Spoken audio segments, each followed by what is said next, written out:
عليكم ورحمة الله وبركاته. إن الحمد لله نحمده ونستعينه ونستغفره ونعوذ بالله من شرور أنفسنا ومن سيئات أعمالنا.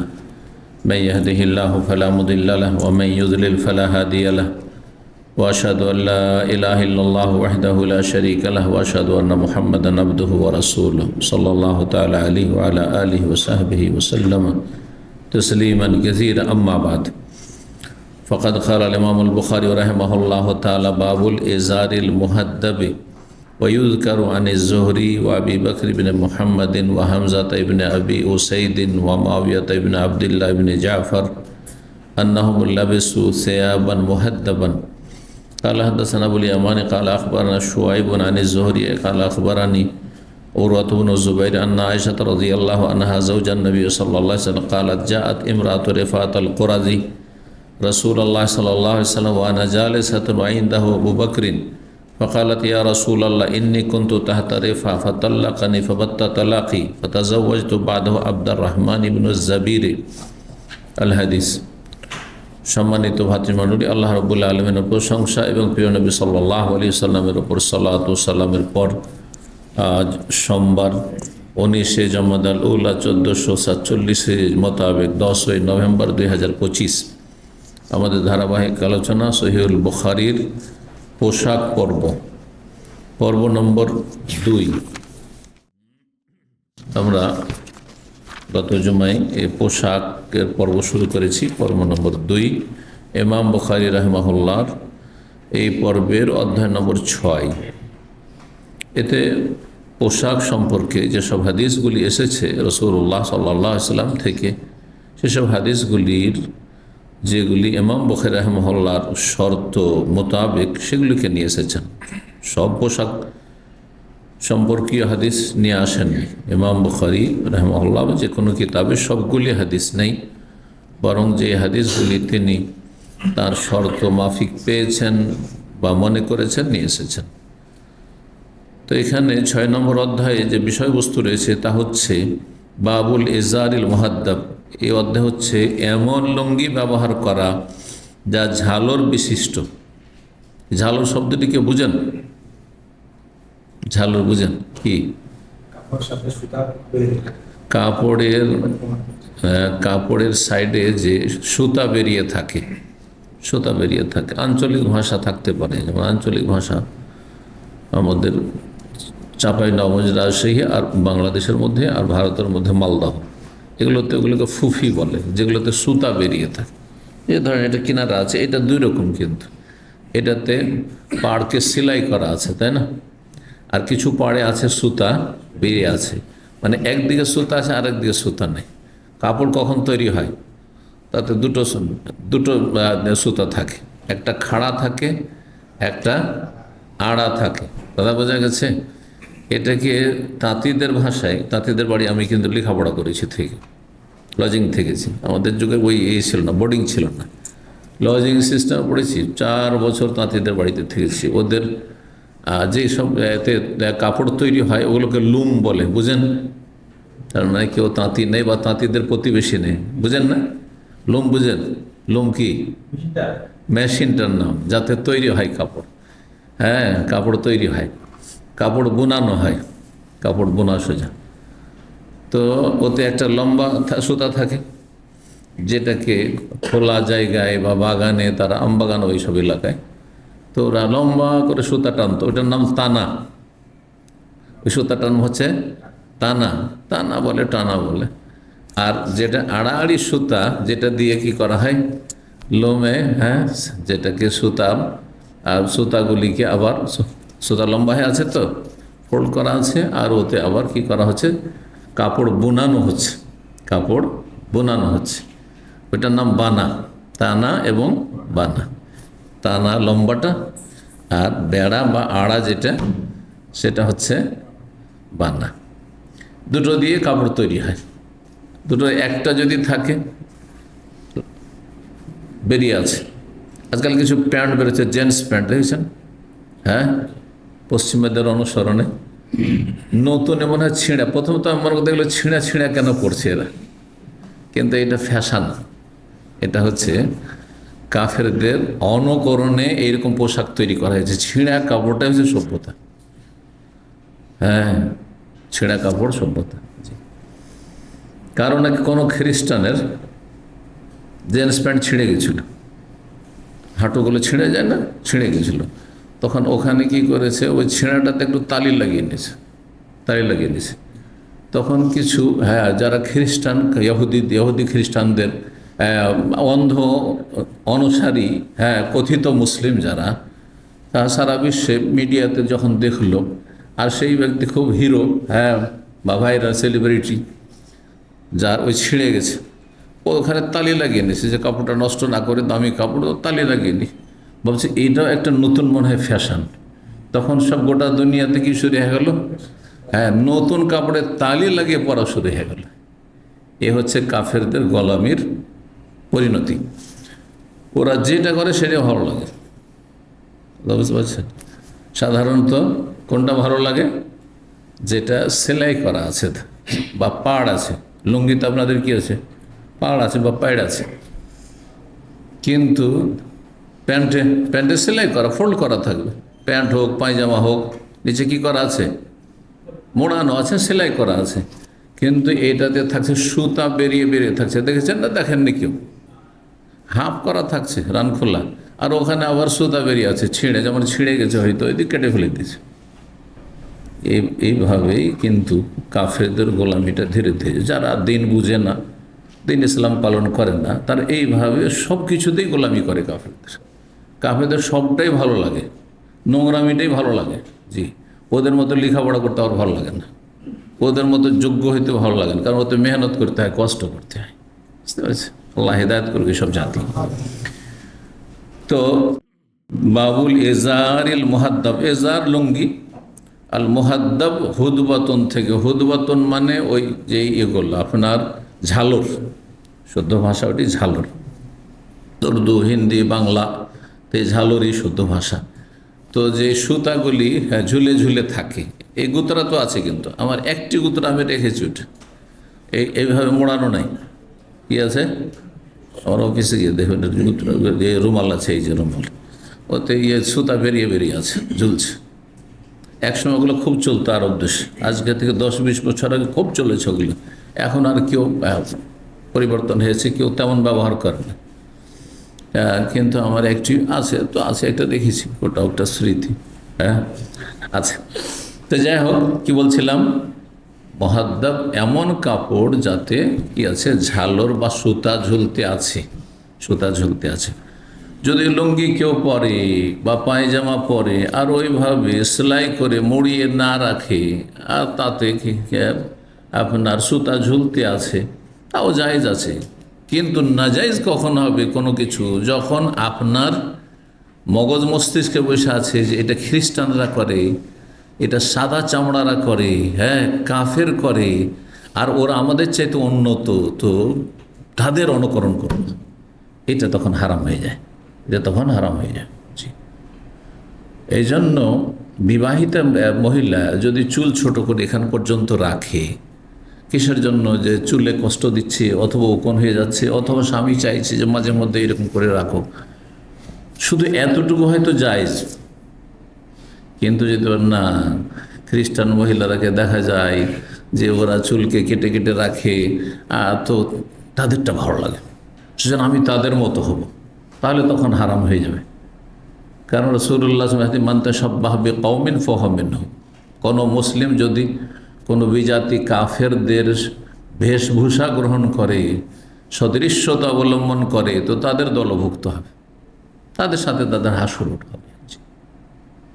নিয়ত নির্ভর করছে যে আপনি কি দুর্বল মনে করছেন নিজেকে, যে মুসলিম হয়ে আমি কমজোর দুর্বল হয়ে গেছি, মুসলিম মানে গোলাম কাফেরদের, তাহলে এই মানসিক গোলামিটা নিকৃষ্ট গোলামি আপনার। তাহলে আপনার জীবনটা হচ্ছে আপনার ওই বিজাতিদের অনুসরণের জীবন, আপনি স্বাধীন হননি। যতই বলেন যে স্বাধীন দেশে বাস করছি, এগুলো শুধু মিছা কথা, এসবের বাস্তবতা কিছু নেই। পশ্চিমাদের আইন দিয়ে বিচার হচ্ছে, আর সেটাকে আপনি মেনে নিয়েছেন সাদরে, তাহলে এটা হচ্ছে গোলামি। এটা গোলাম। এই গোলামকে ছুঁড়ে ফেলতে হবে, তাগুতকে অস্বীকার করতে হবে। এগুলো তাগুত, মানুষের তৈরি বিধান। মানুষ যখন কোনো ক্ষেত্রে গোলামি শুরু করে, তো এক একটা করে নিজেকে মনে করে যে আমি দুর্বল, হ্যাঁ আমরা কমজোর, আর ওরা হচ্ছে সিনিয়র, আমি জুনিয়র। না, একজন মুসলিম কখনো জুনিয়র না, কখনো ছোট না। তার রবের সাথে সম্পর্ক আছে, তার আল্লাহর দিনের সাথে সম্পর্ক আছে, তার রহমতুল্লিল বিশ্বজানের রহমত রসুল্লাহ সাল্লাল্লাহু আলাইহি সাল্লামের সাথে সম্পর্ক আছে, সেখানে কমজোর হবে। জি, এই মনোমানসিকতা রাখতে হবে। জি, তাহলে আল্লাহ বিজয় দান করবে। তো ঝালর বিশিষ্ট লুঙ্গি পরা বা পায়জামা পরা অথবা প্যান্ট পরা জায়েজ রয়েছে, কিন্তু কাফেরদের গোলামি নিয়ত না থাকে। ওই রকম যদি কোনো সমাজে চলে আর ব্যবহার করছেন, অসুবিধা নেই। মহিলাদের মেলা কাপড় আমাদের দেশে এরকম ঝালর বিশিষ্ট, কোনো অসুবিধা নেই। ওয়াইল কোরআন জোহরি বর্ণনা করা হয়েছে ইমাম জোহরি থেকে।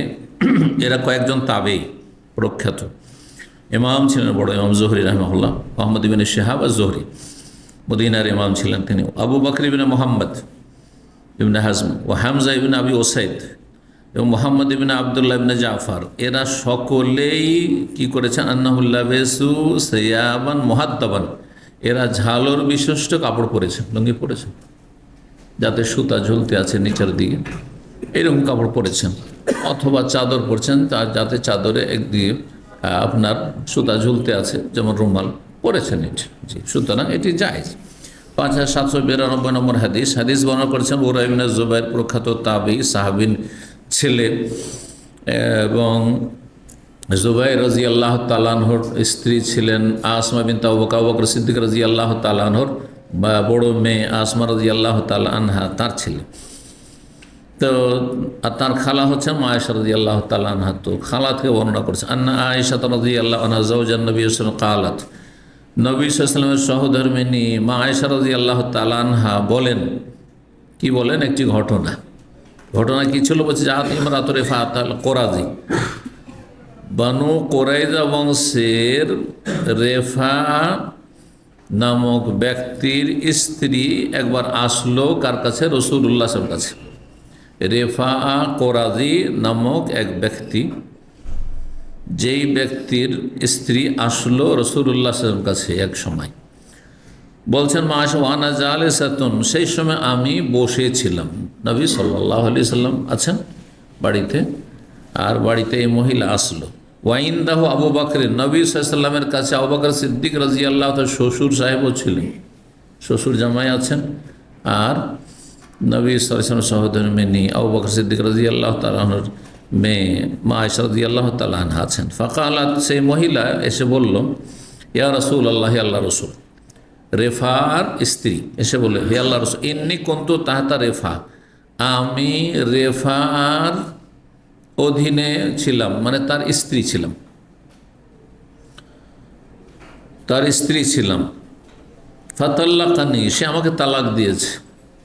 ফাবাত্তা তালাকি, সে আমাকে অকাট্য তালাক দিয়েছে, তার মানে 3 তালাক হয়ে গেছে।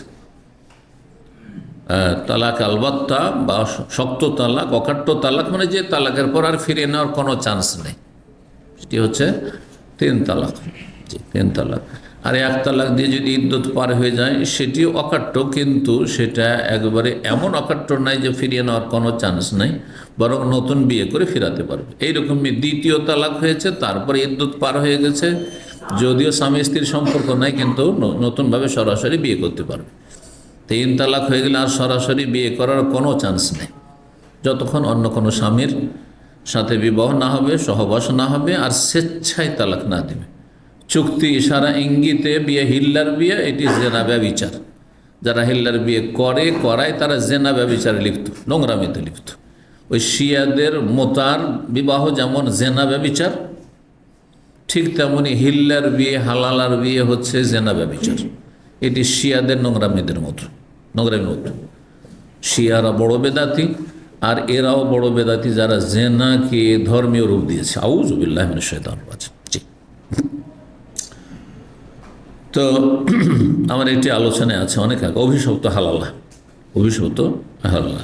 জি, হালালা হারাম কবিরা গোনা জেনা ব্যভিচার।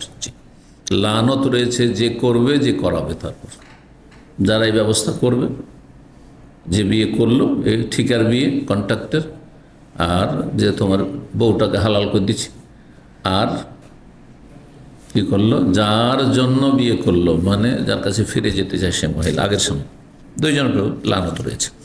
এবং এতে যারাই সহযোগিতা করবে দুই পরিবারের, তাদের সবার উপর আল্লাহর লানত রয়েছে, আল্লাহর রহমত থেকে বঞ্চিত, কাবিরা গুনাহ। অকাট্য তালাক দিয়েছে। হাতাজাওয়াজতু বাদা আব্দুর রহমান ইবনে জাবির। এই আব্দুর রহমান ইবনে জাবির, এই জুবাইর নয়, অনেকে জুবাইর পড়ে, অনেক আলেমরা এখানে ভুল পড়ে।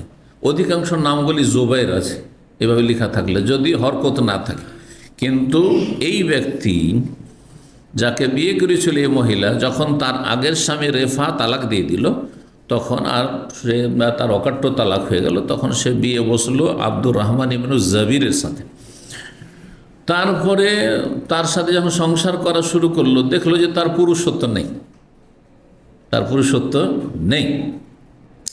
ওয়াইন্নাহু আল্লাহি, এসে অভিযোগ করলো যে আর সে আব্দুর রহমান ইবনে জাবির, যাকে নতুন আমি বিয়ে করলাম বা তার সাথে বিয়ে বসলাম, আল্লাহর কসম করে বলছে, মা মাহু ইয়া রাসূলাল ইল্লা মিসলুল হুদবা, তার কাছে কাপড়ের ঝালরের নেই, তার গুপ্তাঙ্গ ছাড়া অন্য কিছু নেই। মানে কাপড়ের ঝালরে যেমন কোনো শক্তি থাকে, এমনি তো কাপড়ের শক্তি নেই। আর তারপরে কাপড়ের যদি কি সুতা শুধু বেরিয়ে থাকে তো আরও দুর্বল, ঠিক না?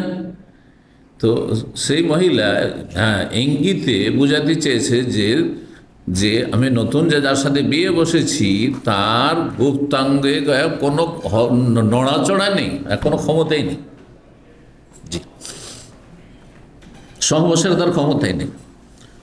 ওয়াখাজাত হুদবাতা মিন জিলবাবিহা, তার লম্বা চাদর ছিল আর লম্বা চাদরের ঝালর ছিল। তাহলে সেই মহিলা যেই জিলবা, বড় লম্বা চাদর দিয়ে পর্দা করেছিল, হিজাব করেছিল। আগের যুগের মহিলারা, আমরা যখন ছোট ছিলাম তখন বোরখার প্রচলন অত ছিল না, বোরখা প্রচলন ছিল না। কি ছিল গ্রামে গঞ্জে, কিন্তু পর্দা ছিল যথেষ্ট। অনেক বড় চাদর, গোটা শরীর ঢেকে, আর একেবারে ঘোমটা টেনে, এমন ঘোমটা টেনে থাকতো, আর এক চোখে দেখে রাস্তার কিনারে কিনারে চলতো। কোনো মানুষকে দেখলে যে সামনে মানুষ চলে আসছে, কিছু মহিলা তো এত পর্দা করতে বসে যেত, আর হাঁটতোই না যাতে না বুঝতে পারে যে হাঁটছে। হ্যাঁ, বসে যেত, সুবহানাল্লাহ। আর নাহলে কেনারা কেনারা একবারে চলতো, একদিকে কাত হয়ে চলতো, যা দেখা না যায়। কিন্তু বোরখা পরতো না। আজকালকার যারা বোরখা পরছে মহিলারা কিন্তু টাইট বোরখা, তারপরে এমব্রয়ডারি নকশাওয়ালা বোরখা, তার চেয়ে তো অনেক ভালো পর্দা ছিল। কারণ এই বোরখাতে পর্দা হয় না। যেই বোরখাতে শরীরের কোনখানে কতটা উঁচা নিচা আছে বোঝা যায়, সেই বোরখা হেজাব নয়, পর্দা নয়, সেটা হচ্ছে বেহায়াপনা। সেটি একটি পোশাকের মতো, যেমন সালোয়ার কামিজ পোশাক, ম্যাক্সি পোশাক, শাড়ি পোশাক, ওই রকমই এই বোরখাও একটা পোশাক, ধরনের পোশাক। এটি হেজাব নয়, পর্দার ব্যবস্থা নয়, এর দ্বারা পর্দা হয় না। যেই বোরখার ওপর রঙিন এমব্রয়ডারি করা থাকে, নকশা করা থাকে, আর তাতে আকর্ষণ, ধরেন কালো বোরখা আর তার উপরে হলুদ অথবা আর কোনো রঙের কালো ছাড়া এমব্রয়ডারি করা আছে, তার মানে তাতে আকর্ষণ আছে, জিনতের জন্য পড়েছে, সাজগোজের জন্য পড়েছে, সেটা পর্দা করার জন্য পড়েছে সেই মহিলা। ভালো করে শুনলাম, এই জন্য এইরকম বোরখা আপনারা নিজের স্ত্রী মা বোনদের জন্য নিয়ে যাবেন না, নাহলে আপনারা গুনাহগার হবেন।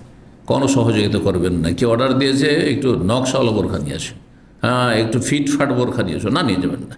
গুনার কাজে সাহায্য করলে গুনাহগার হবেন। তো এই লম্বা চাদরের ঝালর ওই মহিলা ধরে দেখালো যে এই যে চাদরের ঝালর যেমন বেরিয়ে আছে, সুতা বেরিয়ে আছে, ওই রকম হচ্ছে আমার স্বামী এর কি গুপ্তাঙ্গ, মানে নিস্তেজ একেবারে। ফাসামিয়া খালিদ বিন সাঈদ রাদিয়াল্লাহু তাআলা এই কথাটি, কওলাহা, এই মহিলা যে এই ভাষাতে বলছে এইভাবে, তিনি শুনে ফেলেছেন ওহাবিল ভাবে দরজার বাইরে থেকে। কথাগুলি বাড়ির ভিতরে, মহিলা বাড়িতে জিজ্ঞেস করতে এসে মা আয়েশা রাদিয়াল্লাহু তাআলা আনহার কক্ষে নবী সাল্লাল্লাহু আলাইহি ওয়াসাল্লাম বাড়িতে আছেন। মহিলারা মাসাল্লাহ জিজ্ঞাসা করছেন বাড়িতে আসতে পারে, বাড়িতে আসতে পারে, কোনো অসুবিধা নেই। ফিতনার আশঙ্কা না থাকলে সেখানে অন্য মহিলারা আছে বা আরও কেউ আছে। দরজার বাইরে ছিল এই খালিদ বিন সাঈদ সাহাবী, তিনি শুনেছেন লাম ইউযান লাহু, তাকে তখন পর্যন্ত আসার অনুমতি দেওয়া হয়নি, সাক্ষাতের অনুমতি দেওয়া হয়নি, বাইরে দাঁড়িয়েছিল সেই লোকটি সাহাবী। কালাত, বর্ণনাকারী বলছেন মা আয়েশা রাদিয়াল্লাহু তাআলা, ফাকালা খালিদ, খালিদ ওই যে শুনতে পেয়েছে মহিলার কথা, এই বেহায়াপনা কথা, এই ধরনের কথা বলছে রাসূলুল্লাহ সাল্লাল্লাহু আলাইহি ওয়াসাল্লামের সামনে, তখন তিনি খালিদ সম্বোধন করছেন আবু বকর সিদ্দিক রাদিয়াল্লাহু তাআলা আনহুকে, ইয়া আবু বকর, হে আবু বকর, আলা তানহাযিহি, এই মহিলাকে নিষেধ করতে পারো না?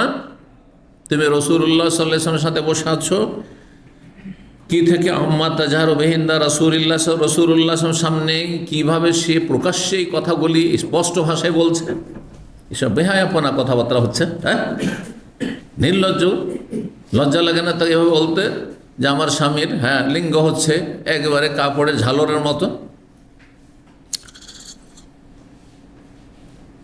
এ কথা বলে বাইরে থেকে আবু বকরকে বলছেন যে এটা তোমার ঠিক হচ্ছে, তুমি চুপচাপ বসে আছো আর এই মহিলা বলতে আছে নবী সাল্লাল্লাহু আলাইহি ওয়াসাল্লামের সামনে বেয়াদবি কথাবার্তা।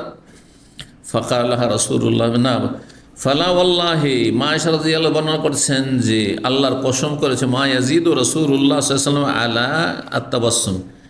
এই কথা শুনে খালিদ বিন সাঈদ বাইরে থেকে এই কথা বলছে আবু বকরকে, এই কথা শুনে রাসূলুল্লাহ সাল্লাল্লাহু আলাইহি ওয়াসাল্লাম মুচকি হাসি দেওয়া ছাড়া কাউকে কোনো কথা বলেননি, না আবু বকরকে বললেন কিছু, না বাইরে থেকে খালেদ বলছে তার কথার কে তিনি কোনো জবাব দিলেন, মানে হেসে দিয়েছেন রাসূলুল্লাহ সাল্লাল্লাহু আলাইহি ওয়াসাল্লাম। এরকম কথা মানুষের একটা হাসি আসবেই,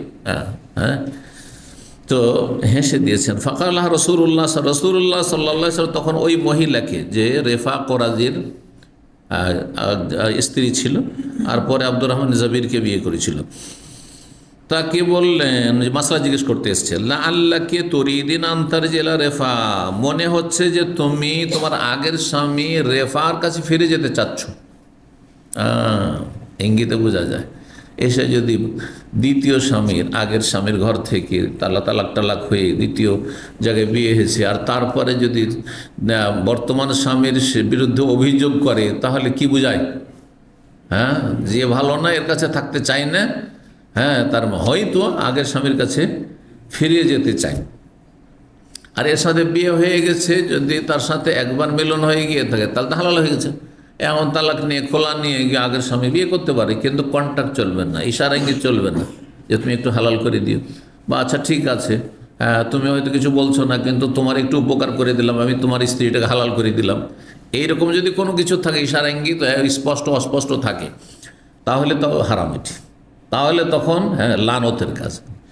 কিন্তু এমনিতে বিয়ে হলো, পারিবারিকভাবে বিয়ে হলো, তালাক হয়েছিল এক জায়গা থেকে আরেক জায়গায় বিয়ে হলো, তারপরে সেখানে সংসার করতে পারলো না, সেটা যার পক্ষ থেকে হোক না কেন, সে মহিলার পক্ষ থেকে হইতে পারে, তার স্বামীর পক্ষ থেকে হইতে পারে, তারপরে তালাক হয়ে গেল, স্বাভাবিক যে তালাক হোক আর খোলা হোক, মানে মহিলার পক্ষ থেকে হলে খোলা, আর যদি পুরুষের পক্ষ থেকে হয়তো তালাক হয়ে গেল, আর তারপরে ইদ্যত পার হলে তখন আগের স্বামীকে বিয়ে করতে পারবে, অন্য কোথাও বিয়ে করতে পারে তখন।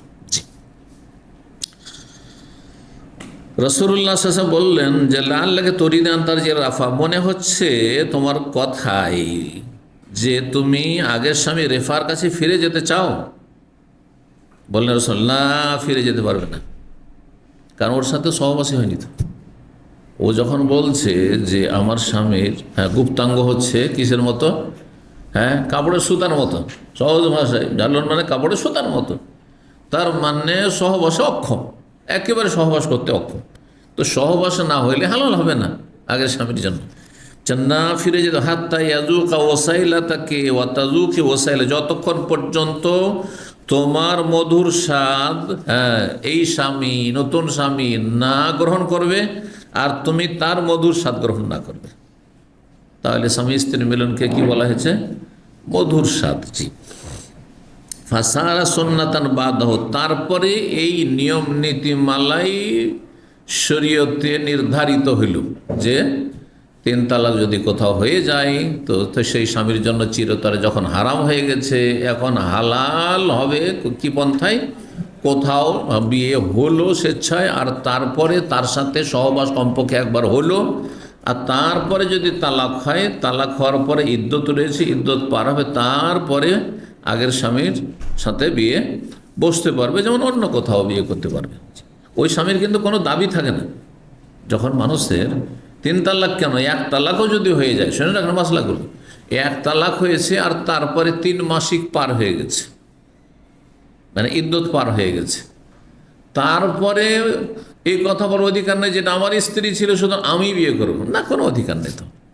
যেমন তুমি তোমার অন্য পুরুষরা, অন্য পুরুষ যেমন পয়গাম দিতে পারে, তুমি পয়গাম দিতে পারো। যেখানে ইচ্ছা মেয়ের বাবা বিয়ে দিতে পারে, যেখানে ইচ্ছা ওই মহিলা বিয়ে করতে পারে, সামান্যতম কোনো অধিকার নেই। কারণ সম্পর্ক কি হয়ে গেছে? ছিন্ন হয়ে গেছে। কতক্ষণ স্বামী স্ত্রীর সম্পর্ক থাকে? যতক্ষণ পর্যন্ত ইদ্যুৎ পার না হয়, তালাক দেওয়ার পরে ইদ্যুৎ পার না হয়। জি। 7 নম্বর অধ্যায় বাবুল আরদিয়াতে। আরদিয়া রেদাউনের বহু বছর। রেদাউন মানে চাদর, রেদা মানে চাদর। চাদর সম্পর্কে, চাদর ব্যবহার করা শরীরে তাও প্রমাণিত। জি। চাদরে কি হয়? শরীরের গোটা শরীর ঢাকে না অপর ভাগ ঢাকে? অপর ভাগ ঢাকে। আর এজার লুঙ্গিতে নিচের ভাগ ঢাকে। তো কেউ যদি এমন পোশাক পরে, চাদর বলতে শুধু চাদর না, আমাদের দেশে তো চাদর আর গামছা আবার আলাদা। চাদর মানে ওপরটা ঢাকা। বড় গামছা যেগুলো বাংলাদেশে পাওয়া যায় ওটা চাদরের চাইতে কম না। এইখান পর্যন্ত, কেন এইখান পর্যন্ত, হাঁটু পর্যন্ত ঢেকে নিচ্ছে, এত লম্বা লম্বা গামছা আছে। শুধু কোমর পর্যন্ত যদি ঢাকে একটা গামছা, তাও সেটার নাম রেদা হয়ে গেল আরবিতে। কেউ একটা গামছা ব্যবহার করছে আর নিচে একটা লুঙ্গি ব্যবহার করছে, অথবা একটা পায়জামা পরে আছে আর ওইভাবে নামাজ পড়ছে, হবে না? হবে না? হবে, কোনো অসুবিধা নেই, কোনো অসুবিধা নেই। কাঁধ ঢাকতে হবে, কাঁধ ঢাকা আছে, আর নাভি থেকে হাঁটু পর্যন্ত ঢাকা, হাঁটু পর্যন্ত ঢাকা আছে। একটি কাপড় যদি হয়, ধরো একটি কাপড়, জুব্বা ধরেন, জুব্বা এখান থেকে পরে আছেন আর একবারে হাঁটুর নিচ পর্যন্ত আছে, হাঁটুর নিচ পর্যন্ত, আর নিচে কিছুই নেই, জাঙ্গিয়া নেই, আন্ডার প্যান্ট নেই, চলবে না? চলবে না? চলবে, কিন্তু একটা শর্ত আছে, লজ্জাস্থান দেখা না যায়।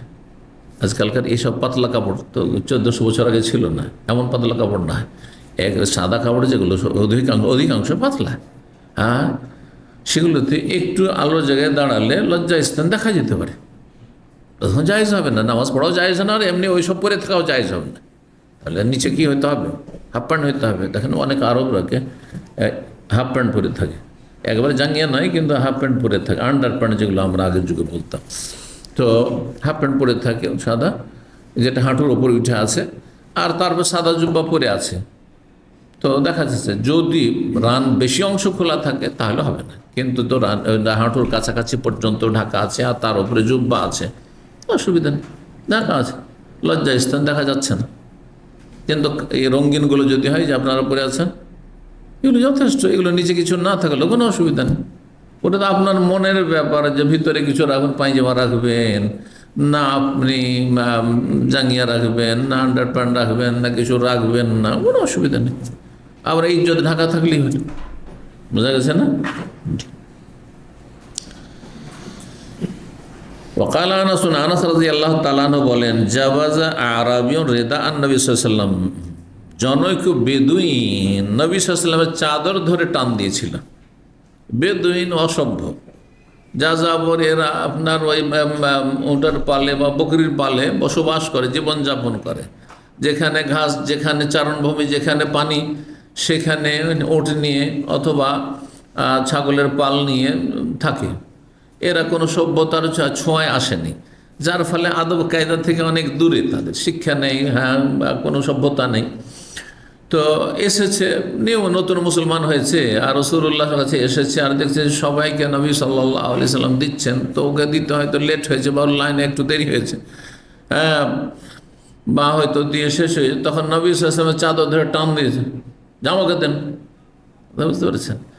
আর নতুন মুসলমান সবাই যে অন্তর থেকে হয় তা হয় না, অনেকে অন্তর থেকে হয় না, অনেকে দুনিয়ার বিভিন্ন গরজে ইসলাম গ্রহণ করে, কেউ বিয়ে করার জন্য করেছে, কেউ তাকে কেউ কিছু টাকা পয়সার প্রলোভন দিয়েছে হয়তো, কথা বুঝতে পারেন, কেউ একটু স্বার্থে, চাকরির স্বার্থে, যে ভালো বেনিফিট পাবো সেই জন্য, কিন্তু তার জীবনের কিছুই বদলেনি। না 5 ওয়াক্ত নামাজ পড়ছে, না ইসলাম শিখলো, কিছুই না, কিছুই না।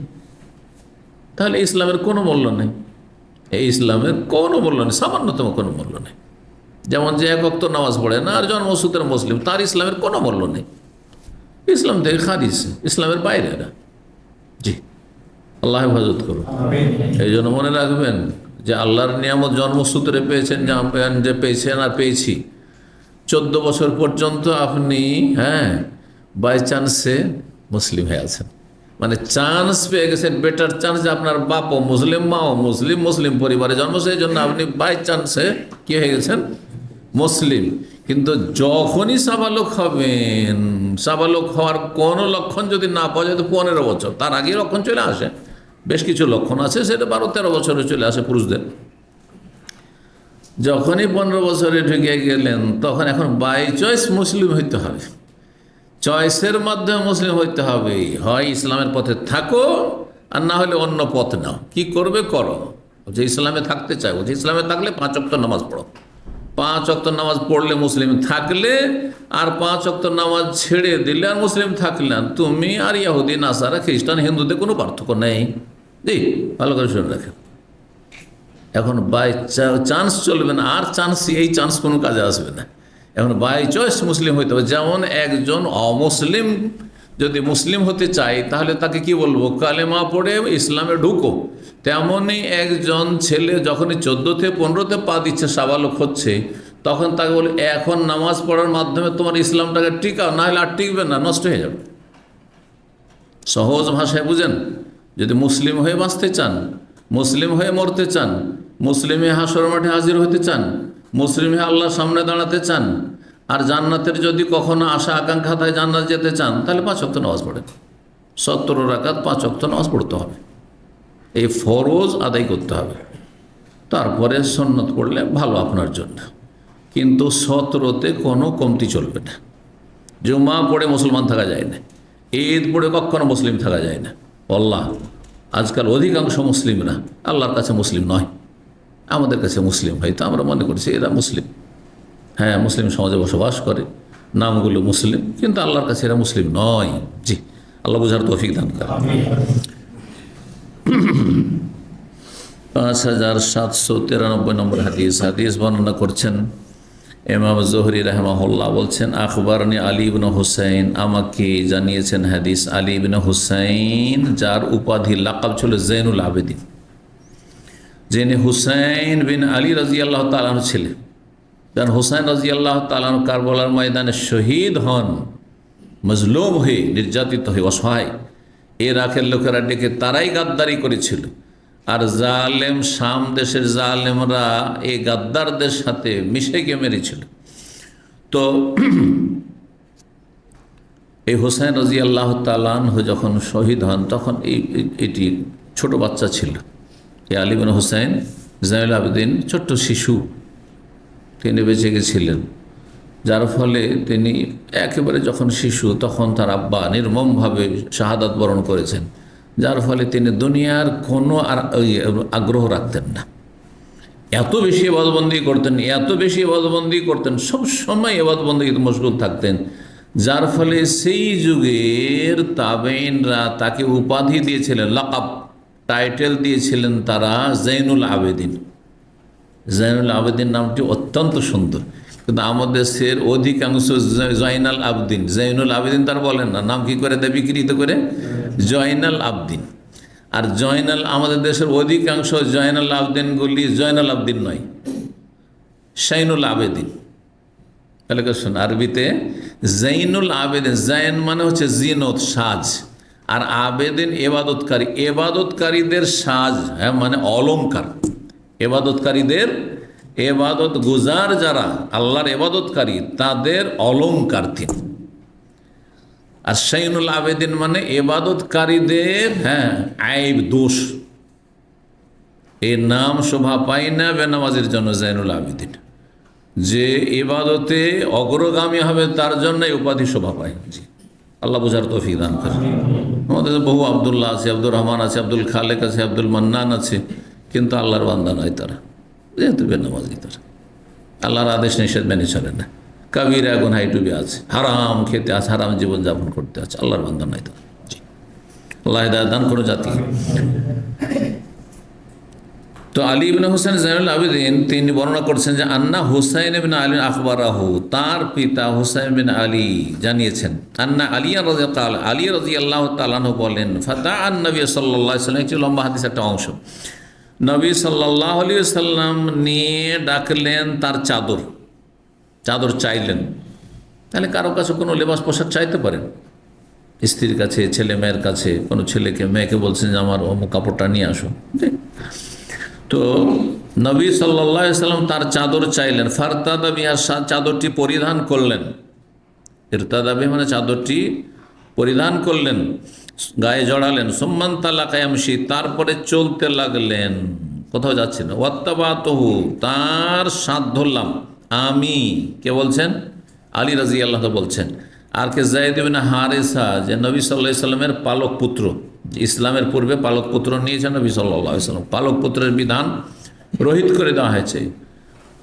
এমনি কারো ছেলে মেয়ে নেই, হ্যাঁ, নিঃসন্তান বা নিতে চায়, তো সে এমনি নিতে পারে, কিন্তু নিজের নামের সাথে সম্পৃক্ত করতে পারে, তার বাপের পরিচয় দিতে হবে। আপনি তার ভরণ পোষণ দেন আর তাকে লালন পালন করে মানুষ করে দেন, ব্যাস। জমি জায়গার ভাগ না, জমি জায়গার ভাগ দেওয়া জায়েজ নয়। জমি যেন আর আপনার ওরসজাত সন্তান পাবে, আপনার ওরসজাত সন্তান নেই তো পালক পুত্র পাবে না, আপনার ভাইরা পাবে। হ্যাঁ, আপনার ছেলে মেয়ে নেই, আপনার বাপ মাও নেই, তাহলে আপনার ভাইরা পাবে, বোনেরা পাবে। কথা বোঝা গেছে না?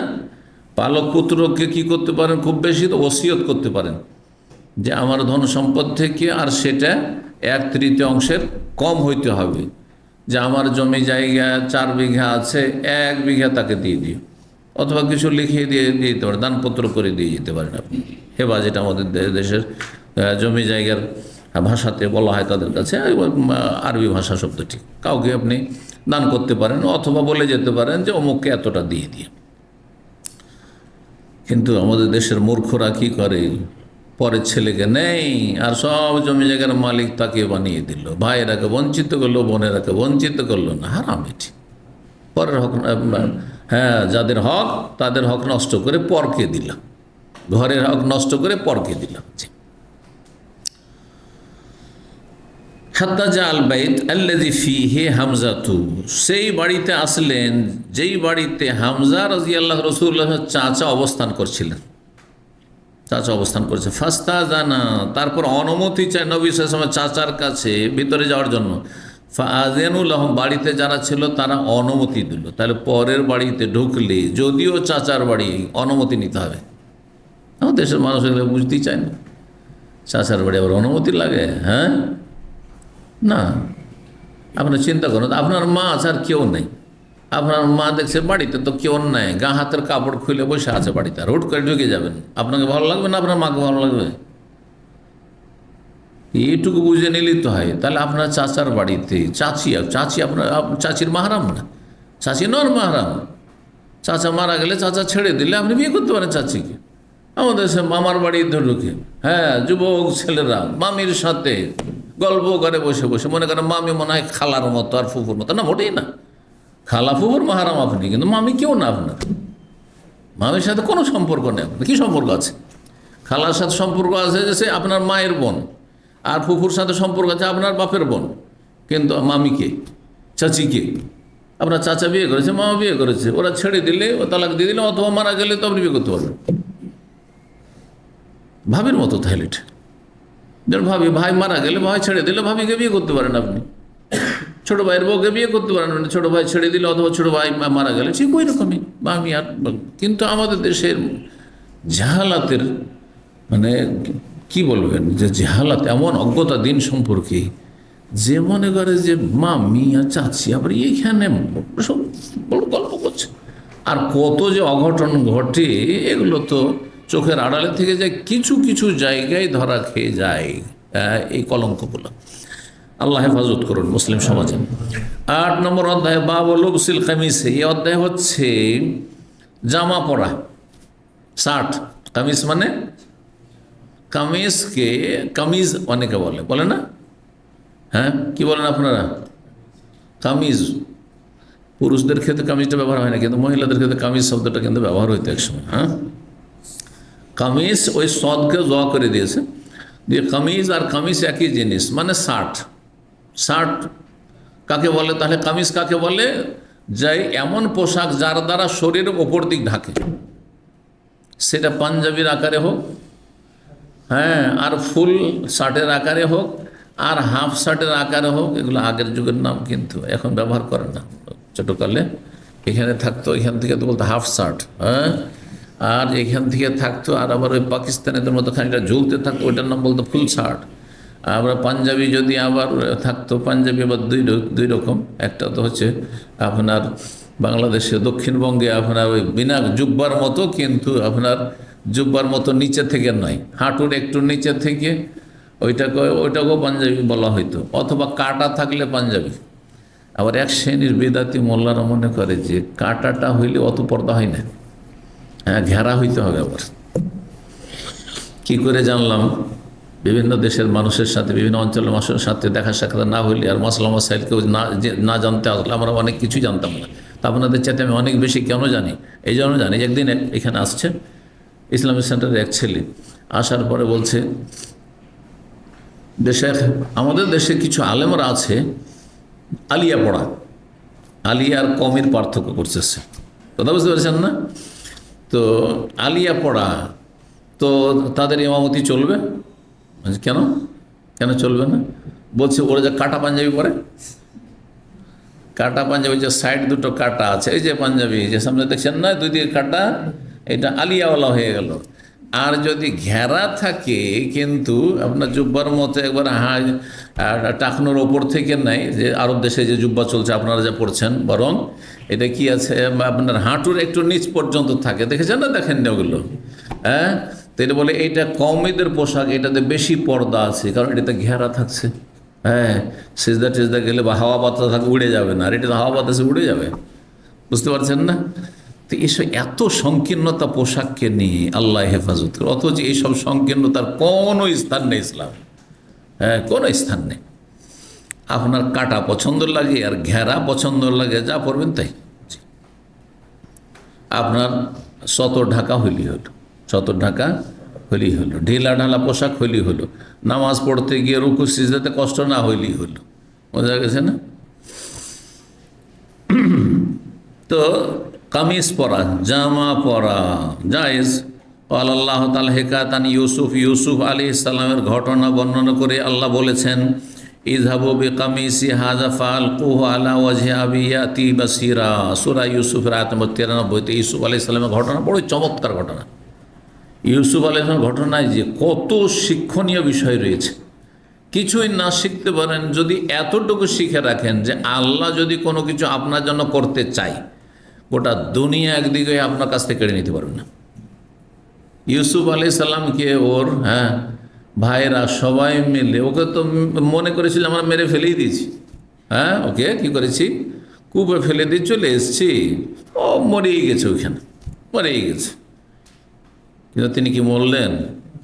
পরে সেখান থেকে আল্লাহ উঠিয়ে নিয়ে যাওয়ার ব্যবস্থার লোক পাঠিয়ে দিলেন, উঠিয়ে নিয়ে যাওয়ার পর মানুষের জীবনে একই রকম অবস্থা থাকে না। কত সম্মানিত সম্ভ্রান্ত পরিবারের সন্তান, আর কত সুন্দর, দুনিয়ার সমস্ত মানুষের চাইতে সুন্দর ব্যক্তি ইউসুফ আলাইহিস সালাম, তাই না? তারপরও কত জুলম নির্যাতনের শিকার, আর তারপরে সেখান থেকে উঠিয়ে নিয়ে গিয়ে বাজারে বেচা কিনা শুরু হয়ে গেল, মানে ওকে গোলাম দাসে বিক্রি করে দেওয়া হলো। নবীর সন্তান, নবী হবেন আগামীতে, কিন্তু সে এখন চাকর, কৃতদাস। আজকালকার চাকরের মতো না, এমন চাকর যে কৃতদাস, কেনা চাকর, পণ্যের মতো কেনা বেচা হইতো, আর সামান্য মূল্যে বিক্রি করা। এত সুন্দর ছেলেকে সামান্য পয়সায়, কয়েকটা পয়সা বিক্রি করা হলো। আর তারপরে গিয়ে হইতে গিয়ে আল্লাহ এমন জায়গায় পৌঁছে দিলেন যে রাজ প্যালেসে গিয়ে তারা কিনে নিয়ে চলে গেল, সেখানে পৌঁছে গেলেন। আর সেখানে যাওয়ার পরে এমন দুর্ভিক্ষ দেখা দিল যে এই আর্থিক সংকটের সমাধান ইউসুফ আলাইহিস সালাম ছাড়া কেউ দিতে পারবে না, দেশের মানুষ তো না খেয়ে মরে যাবে। সুতরাং এমন কোনো যোগ্য ব্যক্তি দেখো যেই ব্যক্তি এই আর্থিক সংকট থেকে দেশকে জাতিকে মুক্ত করতে পারে। তো ইউসুফ আলাইহিস সালাম ছাড়া আর কেউ নেই। ইউসুফ আলাইহিস সালামকে আল্লাহ রাব্বুল আলামিন সেখানে কি বানিয়ে দিলেন? শাসক বানিয়ে দিলেন, খাদ্যমন্ত্রী, দেশের একজন বড় শাসক বানিয়ে দেওয়া রাব্বুল আলামিন। আর তারপরে যেসব জালেম ভাইরা জুলম অত্যাচার করে মেরে ফেলতে চেয়েছিল, বাপ থেকে সরিয়ে দিয়েছিল, তারা লাঞ্ছিত অপদস্থ হয়ে তার কাছে গিয়ে স্যারেন্ডার শির নত করলো, ভুল স্বীকার করলো। সুবহানাল্লাহ, আল্লাহু আকবার। তাহলে আল্লাহ যদি আপনার কোনো কিছু করতে চান ভালো, তাহলে কোনো শক্তি কেড়ে নিতে পারবেন না। আর আল্লাহ যদি না করেন তো কেউ দিতে পারবেন না। আল্লাহ যেটা আপনাকে দিয়েছেন সেটা আপনার, আর যেটা আমাকে দিয়েছেন সেটা আমার। সুতরাং কারো হিংসা করবেন না, হিংসা করে লাভ নেই। ইউসুফের 10 ভাই মিলে হিংসা করেছিল, শুধু আপন ভাইটা হয়তো হিংসা করেনি, ছোট ছিল। 10 ভাই মিলে হিংসা করে কিছু করতে পেরেছে? কিছু করতে পারেনি। বরং যার হিংসা করেছে সে সম্মানিত হয়েছে। তাহলে আপনার যদি কেউ হিংসা করে, শত্রুতা করে, তো হয়তো আল্লাহ আপনাকে এর মাধ্যমে সম্মানিত করতে পারেন। বুঝা গেছে না? বহু শিক্ষার বিষয় রয়েছে। আল্লাহর কাছে চাইবেন, সবসময় আল্লাহর কাছে ভালো পন্থায় চাইবেন। আল্লাহকে অসন্তুষ্ট করেন, হারাম পন্থায় নয়। বেঈমানি আত্মসাৎ করেন না, জুলুম অত্যাচার করেন, কখনো জুলুম করবেন না। জুলমের পরিণাম ভালো হয় না। বহু শিক্ষা রয়েছে ইউসুফ আলাইহিস সালামের ঘটনায়। তো ইউসুফ আলাইহিস সালাম বলছেন তার ভাইদের সাথে যেন পরিচয় হয়ে গেল। তারা জানতে পারলো যে এইটা হচ্ছে ইউসুফ। আনতা ইউসুফ, তুমি কি ইউসুফ? ইউসুফ, আনা ইউসুফ, ওয়াহাজা আখি, এটা আমার ভাই বেনিয়ামিন, ওই যে আমার আপন ভাইটা। আর তোমরা সৎ ভাই 10 ভাই মিলে আমাকে মেরে ফেলার জন্য কূপে ফেলে দিয়ে চলে গেছিলে। কি করেছে মনে আছে তো তোমাদের? কোন লাঞ্ছিত অপদস্থ করেন, শুধু জিজ্ঞাসা করেছেন। আব্বা কাঁদতে কাঁদতে এই ছেলের জন্য, ইউসুফ আলাইহিস সালামের জন্য 2 চোখের দৃষ্টি হারিয়ে ফেলেছে, অন্ধ হয়ে গেছে। বললেন ইউসুফ ইযহাবু বিকামিসি হাযা, ভাইরাকে বললেন যে এই আমার জামাটি আপনারা নিয়ে যান। ফালকুহু আলা ওয়াজহি আবি, নিয়ে গিয়ে আমার আব্বার চেহারায় নিয়ে গিয়ে এটিকে কি করবেন? ছোঁয়াবেন। চেহারায় ছোঁয়াবেন, চেহারায় লাগাবেন, মুখমণ্ডলে এভাবে চোখে লাগাবেন। ইয়াতি বাসিরান, দৃষ্টিশক্তি ফিরে আসবে, দৃষ্টিশক্তি ফিরে আসবে। এটি ইয়াকুব আলাইহিস সালাম নবী, তার মুজিজা, যে জামা আসতে তার দৃষ্টিশক্তি ফিরে আসলো। আর এই জামা যে ঘ্রাণ পাওয়া যাচ্ছে, মানে আমার ছেলের জামা, এটি আমার ছেলের জামা, এটা আমি বুঝতে পারবো, আপনি বুঝতে পারবো না। ইউসুফ আলাইহিস সালামের জামার কথা তার বাবা বুঝলেন, এটি কি মুজিজা, আল্লাহর পক্ষ থেকে, আল্লাহর কুদরতের বহিঃপ্রকাশ। ওয়াতুনি বিআহলিকুম আজমাইন, এবং তোমরা ওখানে কষ্ট করে এখনও বকরি ছাগল চড়াচ্ছ, আর এখনও কষ্ট করছো, তোমরা ওইসব কষ্ট করিও না, চলে আসো এখানে, সসম্মানের রাজদরবারে তোমরা সম্মানিত হবে, চলে আসো। এখান থেকে গুরুত্বপূর্ণ আর একটি শিক্ষা, যে যদি কেউ আপনার সাথে দুর্ব্যবহার করে, যতই জুলুম অত্যাচার করুক না কেন আপনজন, আপনি সবর করেন, ধৈর্য ধারণ করেন, বরং মনটাকে বড় করেন। এক সময় এরা আমাকে মেরে ফেলে দেওয়ার চেষ্টা করে, তার মানে এদেরকে খেতে দেবো না, আমার দুটো হয়েছে সেজন্য পয়সা না। ইউসুফ আলাইহিস সালাম তা করেননি। যাও, এত কষ্ট করতে হবে না তোমাদেরকে, এখন চলে আসো, আমি এখানকার দেশের মালিক, আর তোমরা আরামে, আমার ভাইয়েরা সব সপরিবারে চলে আসো, এখানে আরামসে তোমরা জীবনযাপন করে মিশরে। তারপর তো প্যালেস্টাইন থেকে মেসর চলে গেলেন, না হলে মেসরে তো বনি ইসরায়েলদের আসল জায়গা ছিল না, আসল জায়গা তো বনি ইসরায়েলের প্যালেস্টাইন ছিল। এ হচ্ছে ইতিহাস। জি, তো জামা সম্পর্কে তাহলে কোরআনে জামার কথা রয়েছে, সেটা যে এরকমই জামা পরে, এমনকি জুব্বা, যেটার নাম জুব্বা পড়ছেন বলছেন বা সব বলছে, এটাও কামিজ, কারণ এতে ওপরের শরীর ঢাকছে, তার সাথে নিচেও ঢাকছে, কোনো দোষ নেই, লম্বা হইতে পারে, সেটা ছোটও হইতে পারে। তো বলছেন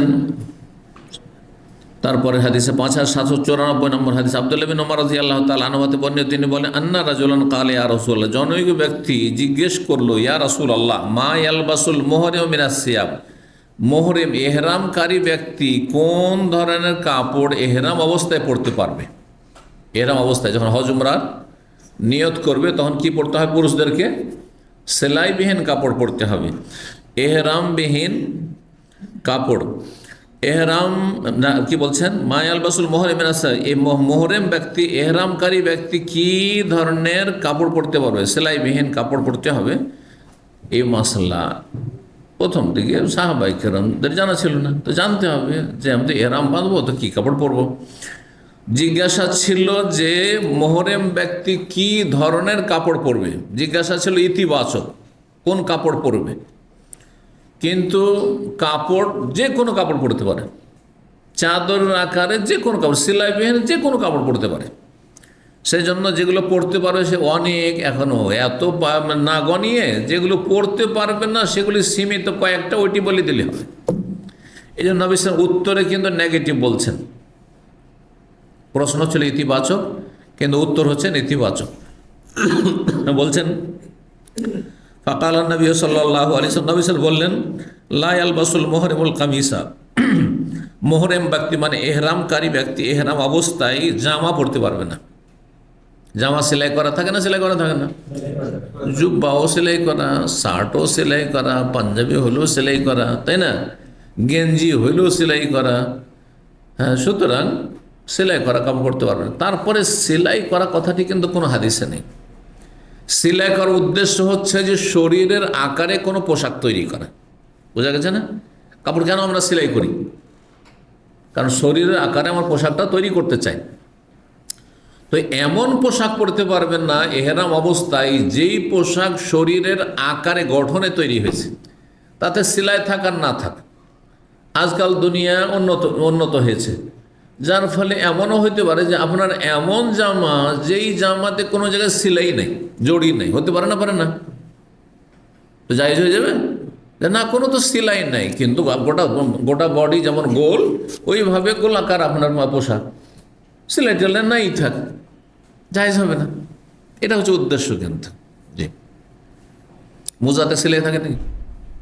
মোজাতে সেলাই আছে?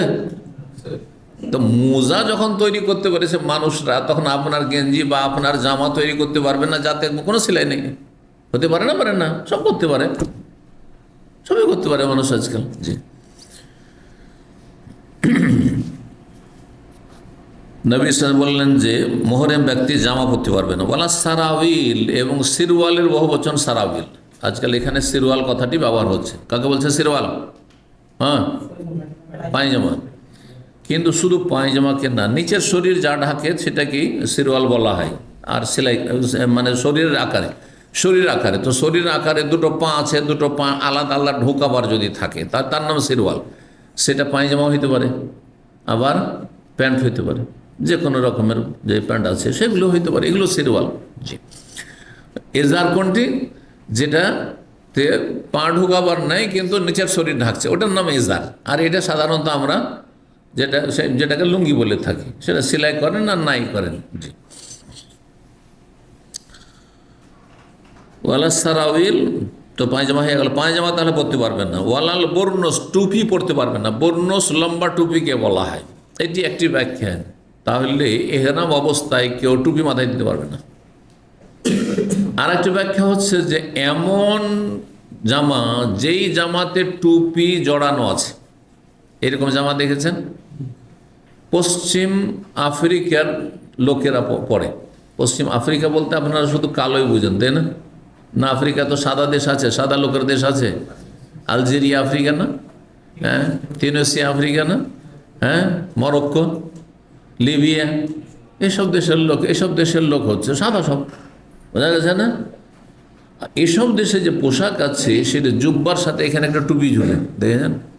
এখানে ঝুলছে, ওর সমাধে দিন এমনি ঝুলতে আছে। এইটার নাম হচ্ছে, এই পোশাকের নাম হচ্ছে বর্ণস। এটাও পরা যাবে না, এটাও পরা যাবে না। মাথাও ঢাকা চলবে না এর অবস্থায়।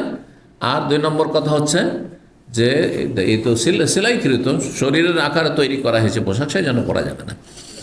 এটিও ব্যাখ্যা হইতে পারে। ওয়ালাল খুফাইন, দুটো মোজাও পরতে পারবে না পুরুষ লোকেরা। এটা পুরুষ লোকের ক্ষেত্রে বলা হচ্ছে, মহিলার ক্ষেত্রে নয়। মহিলারা মোজা পরবে না, পরবে না, পায়ের মোজা পরবে, কিন্তু হাতের মোজা, মহিলাদের এহরাম অবস্থায় হাতের মোজা নিষেধ রয়েছে। নবী সাল্লাল্লাহু আলাইহি ওয়াসাল্লাম বলছে ওয়ালা তানতাকিবুল মারআতুল মুহরিমাতু ওয়ালা তালবাসুল কুফাজাইন।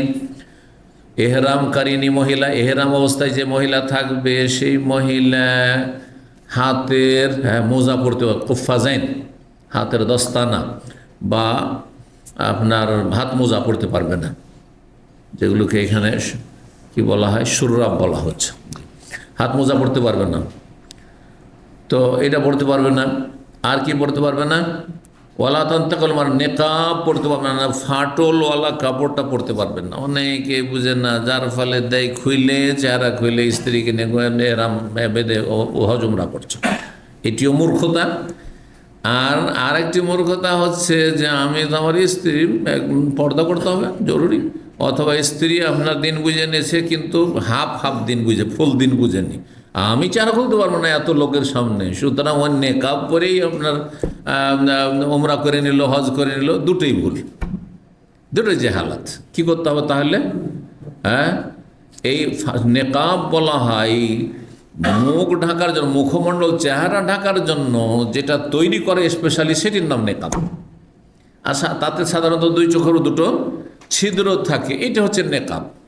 এই নেকাব পরা জায়েজ নাই, কিন্তু তাই বলে এত লোকজনের সামনে মহিলারা চেহারা খুলে এহরাম বাঁধ থাকবে, তাহলে বড় ফিতনার কারণ হয়ে যাবে, বড় ফিতনার কারণ হয়ে যাবে।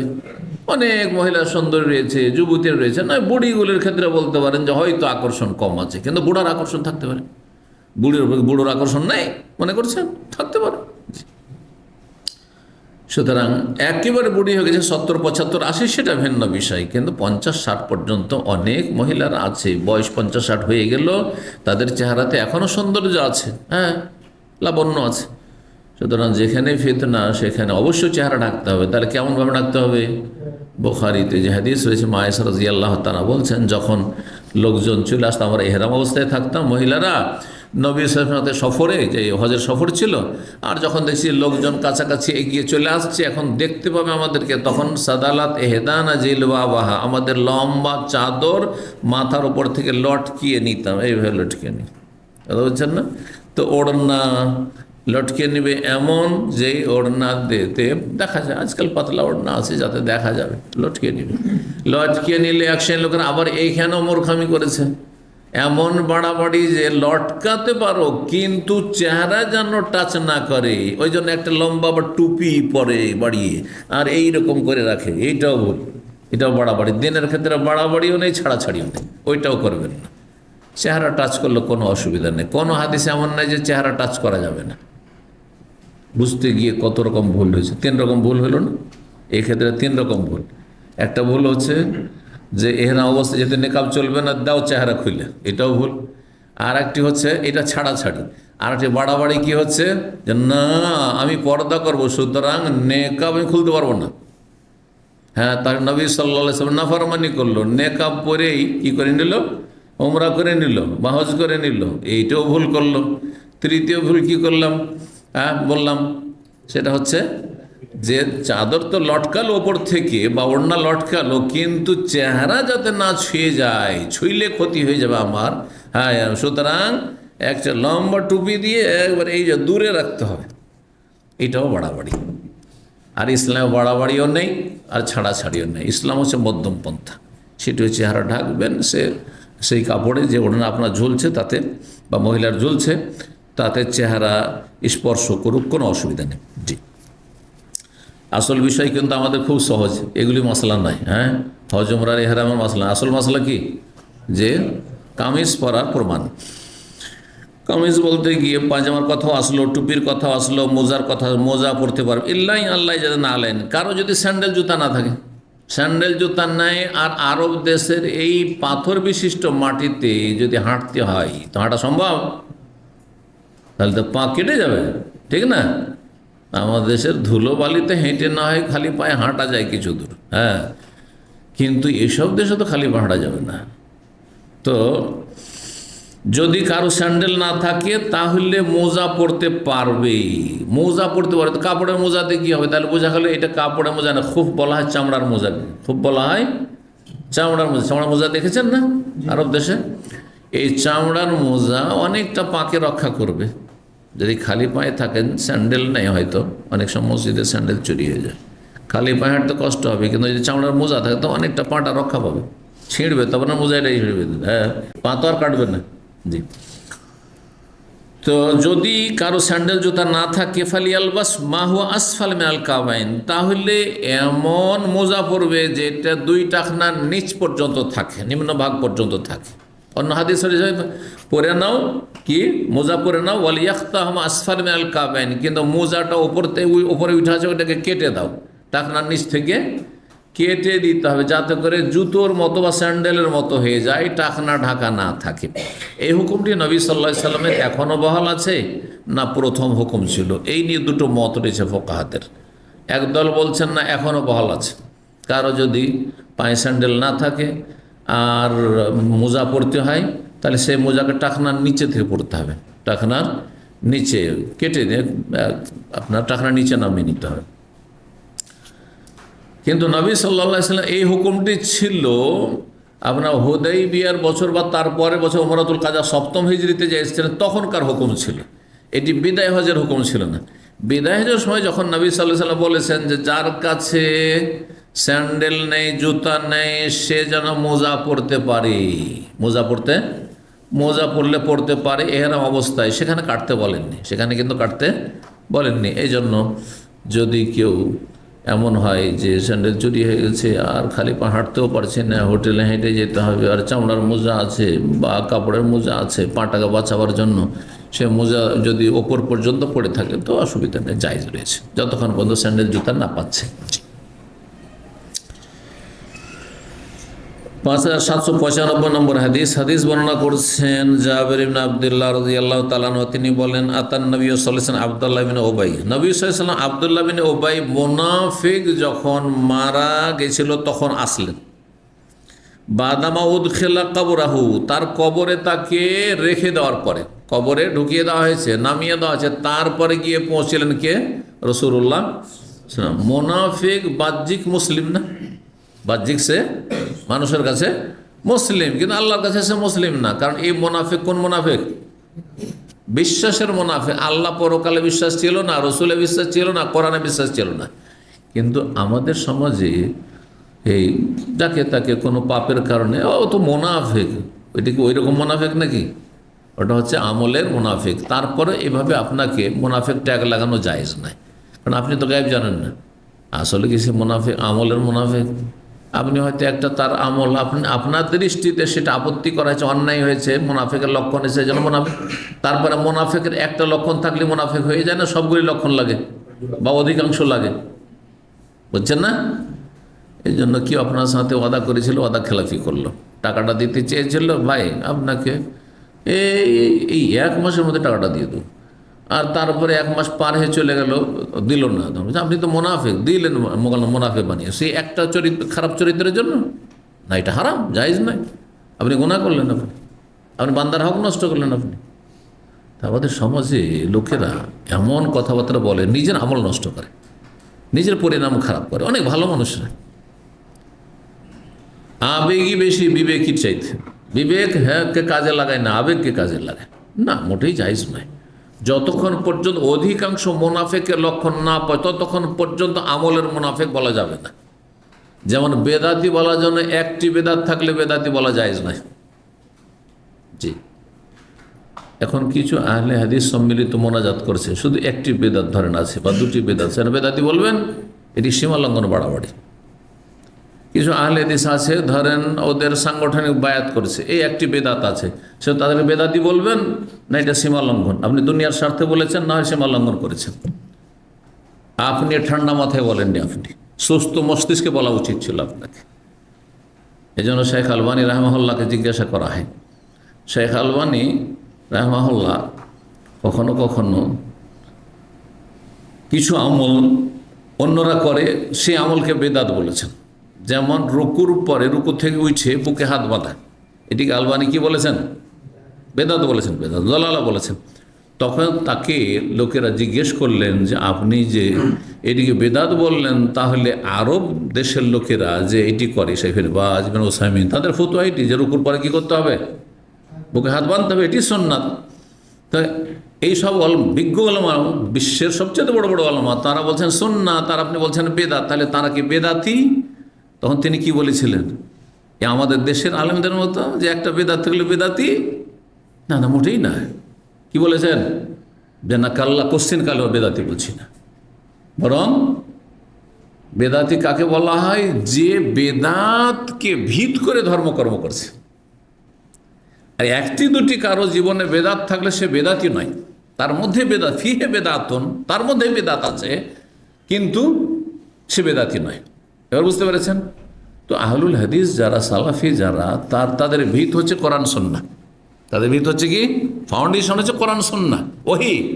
কিন্তু এই ওহী বুঝতে গিয়ে কোন একটা বেদাতকে সুন্নাত মনে করেছে, কোন একটি বেদাতকে কি করেছে? সুন্নাত মনে করেছে। যে অধিকাংশই সেটিকে বেদাত বলেছেন, বা প্রায় সমস্ত ওলামাই বেদাত বলছেন, সুন্নাত বলছেন না, তিনি সেটিকে বলছেন না এটি শরীয়তের কাজ, তাহলে তাকে বেদাত বলা, বেদাতি বলা জায়েজ না। এটি সীমালঙ্ঘন আপনার হবে, জুলুম করলেন না আপনি। এর জন্য পকড়াও হইতে পারে রবের কাছে। জবানকে সংযত রাখবেন সবসময়। তো এই জন্য দেখেন, এক শ্রেণীর লোকেরা যারা সম্মিলিত মোনাজাত করে না, আর আরেক দল আহলে হাদিস সম্মিলিত মোনাজাত করে, ওর তো বেদাতি না, আপনি জুলুম করলেন না। আর একজন আরেকটি বেদাত করে, হ্যাঁ, তখন ও তো বেদাতি, এ তো বেদাতি না, বেদাতি বলা যায় না। কিন্তু বায়াতটি বেদাতে কথা বলতে পারেন, সম্মিলিত মোনাজাত বেদাত, এটি বলতে পারেন। এই একটি বেদাত তাদের মধ্যে আছে, এটা বলতে পারেন। বেদাতকে ভিত্তি করে ধর্মকর্ম কারা করে? যারা দলিলের পরোয়া করেন না।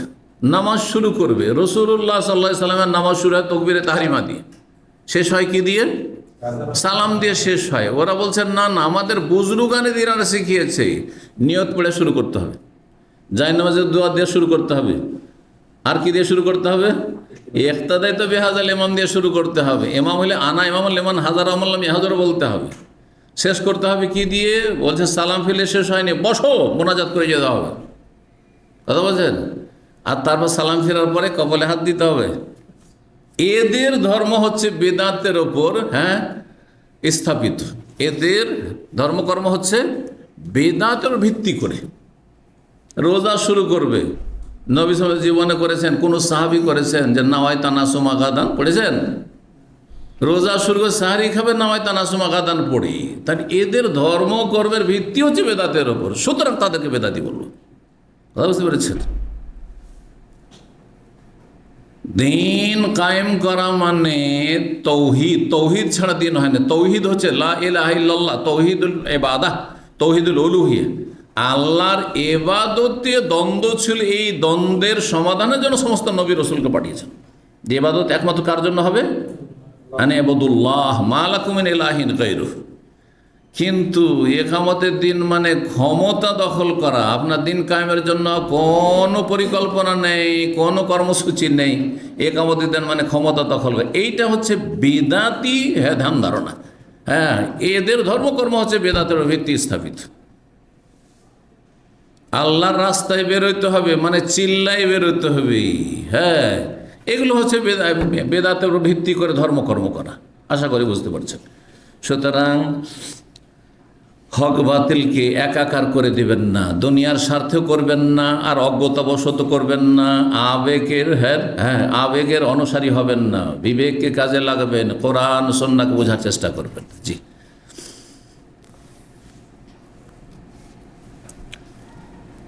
তো বলছেন এই হাদিসে যে নবী সাল্লাল্লাহু আলাইহি ওয়াসাল্লাম আসলেন আব্দুল্লাহ বিন ওবায়ের কাছে, বাদামাউদ খেলা কবর রাহু, যখন তাকে তার কবরে নামিয়ে দেওয়া হয়েছিল, মানে মারা গেছে আর তারপর কবরে নামানো হয়েছে। কী জন্য এসেছিলেন? তারপর হাদিসে আসছে যে তার ছেলে কিন্তু খাঁটি সাহাবী ছিলেন, পরেজগার সাহাবী।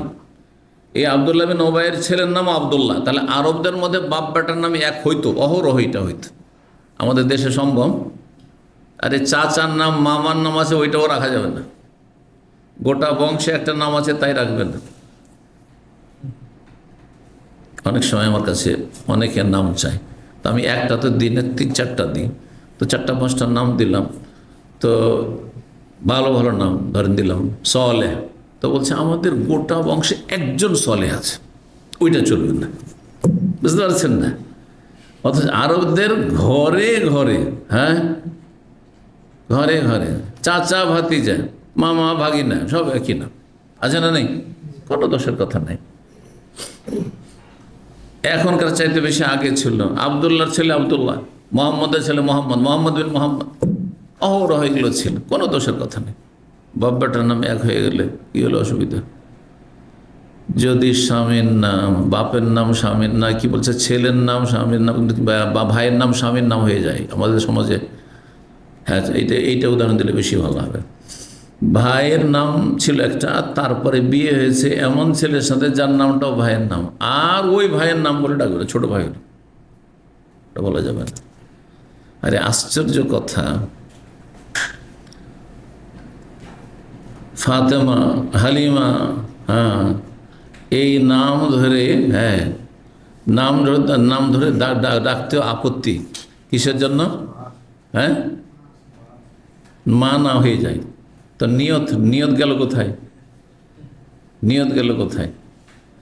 তো এসব কি বলবেন, দিন সম্পর্কে অজ্ঞতার কারণে এসব।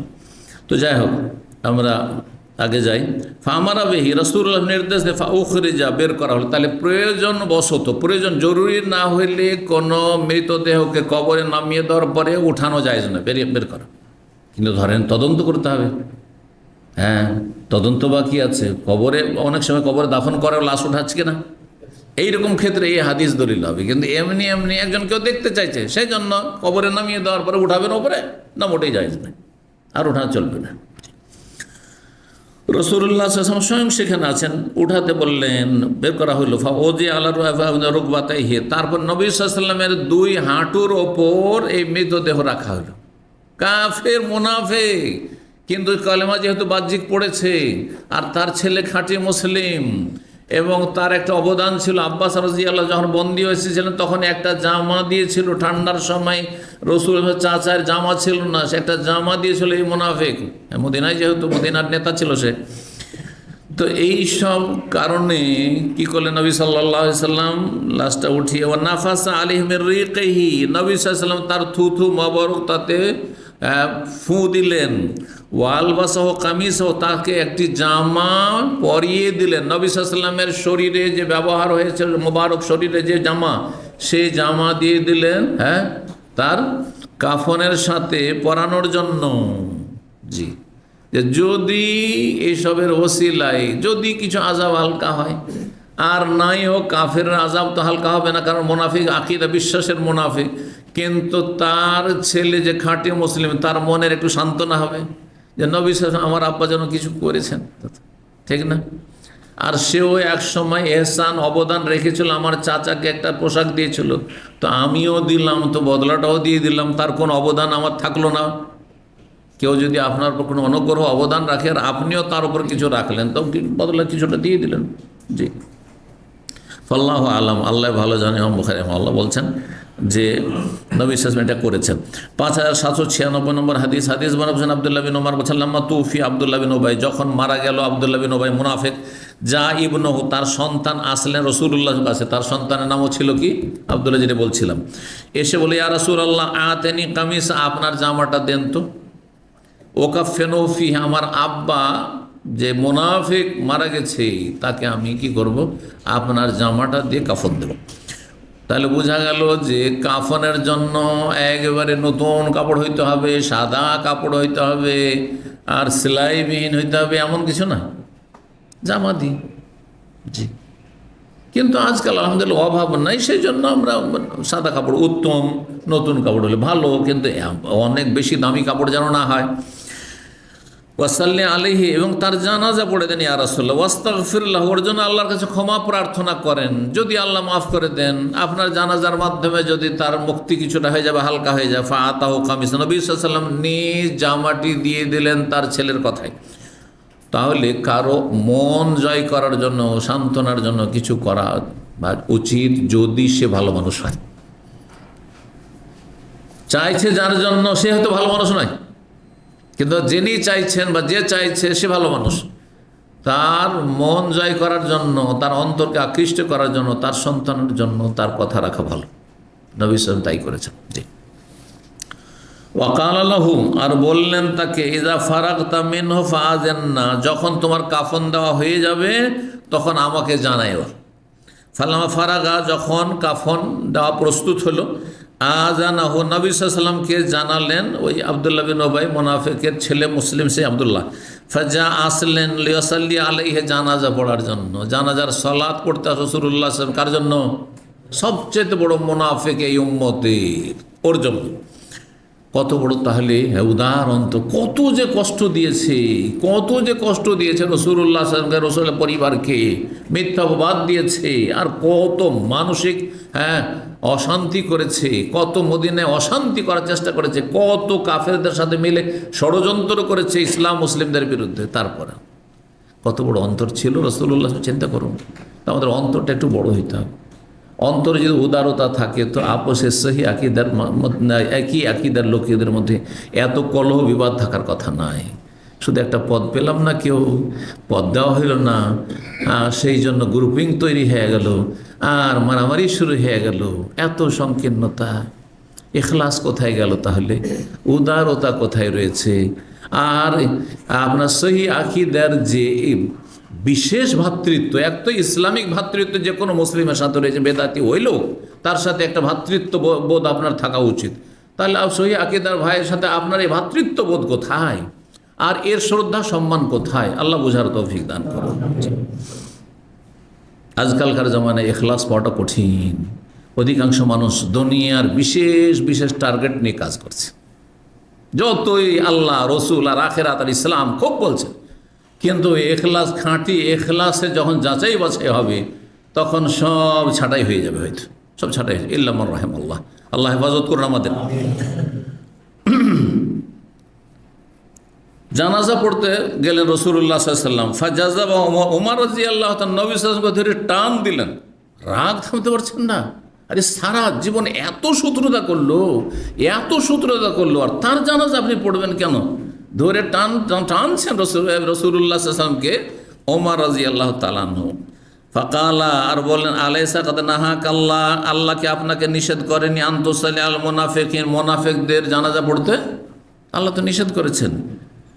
তখন এই আয়াত নাযিল, ইস্তাগফির লাহুম আও লা তাস্তাগফির লাহুম, এইসব মুনাফিকদের জন্য হে নবী তুমি আল্লাহর কাছে ক্ষমা চাও আর না চাও, যত ইস্তিগফার করো, ইন তাস্তাগফির লাহুম ৭০ মাররাতান, ৭০ বার করে যদি আল্লাহর কাছে ক্ষমা চাও যে আল্লাহ এই মুনাফিকগুলোকে মাফ করে দাও, ফালা ইয়াগফিরাল্লাহু লাহুম, কখনো আল্লাহ মাফ করবেন না, কোশ্চিন কালেও আল্লাহ ক্ষমা করবেন না।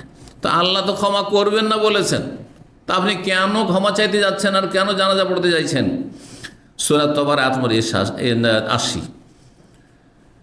নবী সাল্লাল্লাহু আলাইহি ওয়াসাল্লাম বললেন যে আমি যদি জানতাম যে আল্লাহ ৭০ বার যদি কি করো ক্ষমা চাও তবুও আমি ক্ষমা করব না, আমি যদি জানতে পারতাম যে ৭১ বার করলে আল্লাহ শুনবেন, তাহলে ৭১ বার আল্লাহর কাছে আমি চাইতাম যে এই মুনাফিকগুলোকে আল্লাহ মাফ করে দাও। তাহলে কত উদারতা ছিল, চিন্তা করুন তো, কত উদারতা অন্তরে ছিল যে শত্রুর সাথেও এই আচরণ করতে পারছেন। আমাদের কিছু শিখতে হবে নবী সাল্লাল্লাহু আলাইহি ওয়াসাল্লামের সিরাত থেকে। শুধু দু চারটি কথা শিখে নিয়ে শুধু আপনি মনে করেছেন আমি সহি আকীদা আর সহি আমলওয়ালা হয়ে গেছি, এতে যথেষ্ট নয়। সারা জীবন থেকে শিখতে হবে, জীবনের প্রতিটি ক্ষেত্রে শিখতে হবে। তো তারপরে আরেকটি আয়াত নাযিল হয়ে গেল। আয়াতটি হচ্ছে আয়াত নম্বর ৮৪ সূরা তওবার। আগেরটি ছিল আয়াত নম্বর ৮০। এখন ওয়ালা তুসাল্লি আলা আহাদিম মিনহুম, এই মুনাফিকদের কারো জানাজা পড়বে না। আল্লাহ কি বলছেন? এই মুনাফিকদের কারো জানাজার সালাত পড়বে না। মাতা আবাদান, যে চিরকাল এই কুফরির ওপর মারা গেছে, মুনাফিকের ওপর মারা গেছে। ওয়ালা তাকুম আলা কবরি, এমনকি তাদের কবরের পাশে গিয়েও দাঁড়াবেন না। আল্লাহ বলছেন যে তাদের কবর পাশে গিয়েও দাঁড়াবেন না হে নবী। ইন্নাহুম কাফারু বিল্লাহি ওয়া রাসূলিহি, আল্লাহ এবং রাসূলের সাথে কুফরি করেছে। ওয়া মাতু হুম ফাসিকুন, তারা পাপিষ্ঠ হয়ে মারা গেছে, বড় ফাসিক হয়ে। কারণ মুনাফিক হচ্ছে বড় ফাসিক। ফাতারাকা সলাত, এই আয়াত নাজিল হওয়ার পর রাসূলুল্লাহ সাল্লাল্লাহু আলাইহি ওয়াসাল্লাম মুনাফিকদের জানাজা পড়া পরিত্যাগ করলেন, যে এখন স্পষ্ট আল্লাহ নিষেধ করেছেন। কিন্তু আগের আয়াতে স্পষ্ট বারণ ছিল না। যতক্ষণ কোনো সুযোগ ছিল আল্লাহর কাছে ততক্ষণ রাসূল সুযোগ গ্রহণ করতেন, কারণ আল্লাহ সেখানে কিন্তু স্পষ্ট নিষেধ করেননি। কি বলেছেন? হে নবী, তুমি তাদের জন্য ক্ষমা চাও আর না চাও সবটাই সমান। বোঝা গেছে না? 70 বার করেও যদি ক্ষমা চাও তবু আল্লাহ ক্ষমা করবেন না। কিন্তু নিষেধ কি করলেন? যদি আপনাকে বলা হয় তুমি বলো আর না বলো, তুমি যদি 100 বার বলো, হ্যাঁ, তবু ওই কথার মূল্য নেই। আমি কি নিষেধ করেছি বলতে? আপনি যদি বলেন যে আমি বলতেই থাকবো, তারপরে তো আপনি কি কোনো স্পষ্ট কোনো আমার আদেশের অমান্য করলেন? অমান্য তো করলেন না। আপনি বলো আর না বলো তোমার ইচ্ছে, কিন্তু কাজ হবে না। আপনি তারপরও আশা করে বলতে থাকলেন। নবী ইসলাম তাই করেছে।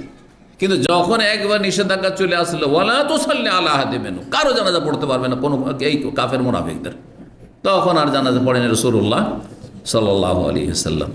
এই ছিল হাদিস। এখানে আজকের আলোচনা শেষ করি। ওয়া জাযাকুমুল্লাহু খাইরান ওয়া সাল্লাল্লাহু ওয়া সাল্লাম আলা নবিয়িনা মুহাম্মদ ওয়া আলা আলিহি ওয়া সাহবিহি আজমাইন।